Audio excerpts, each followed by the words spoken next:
Hi. Okay, so I thought of some things on the way home that might help you with finding your character voice, and it has to do with how you're moving air through your mouth and how you move your mouth.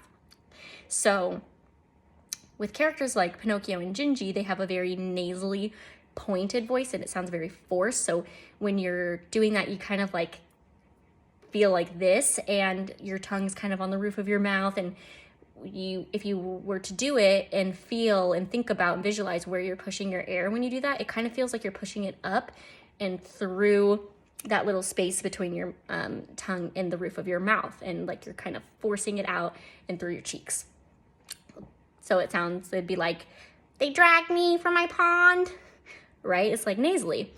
But with the ugly duckling, and depending on how you want to portray it, if you want to go for how she's in the show, she's kind of timid and airy, not raspy. That was a bad word choice earlier, but more airy and shy. She's like, they dragged me from my pond which it took me forever to find because I've been alone my whole life and couldn't find my parents and I'm shy.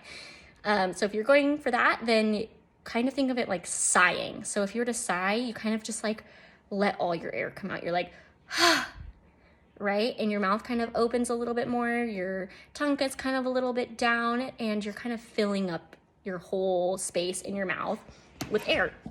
But it's not very controlled. You're kind of just letting it out, and it sounds very airy and not in control. So if you did it like that, it would be more like, they dragged me from my pond, which is a little bit more like the ugly duckling is in the show.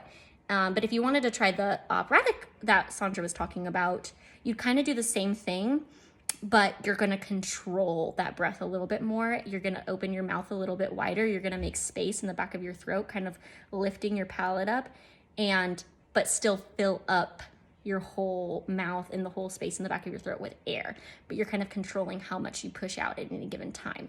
So, but you're not like cheeking like this. You're more like open like this. It sounds so weird, but it really helps to like visualize where you're putting your air in your mouth and to go crazy.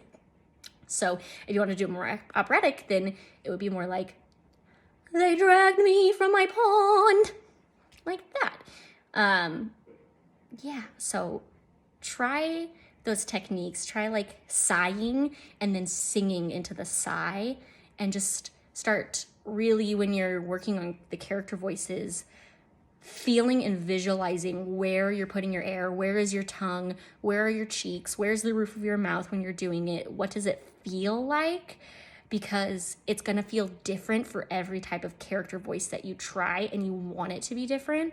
So if you find your mouth and your lips and your cheeks and your tongue in the same position when you're trying different things, it's not going to work as well as if you switch it up completely and try how much breath and how you're filling your space and how you're moving your mouth and all that jazz. So let me know if that's helpful at all. Okay.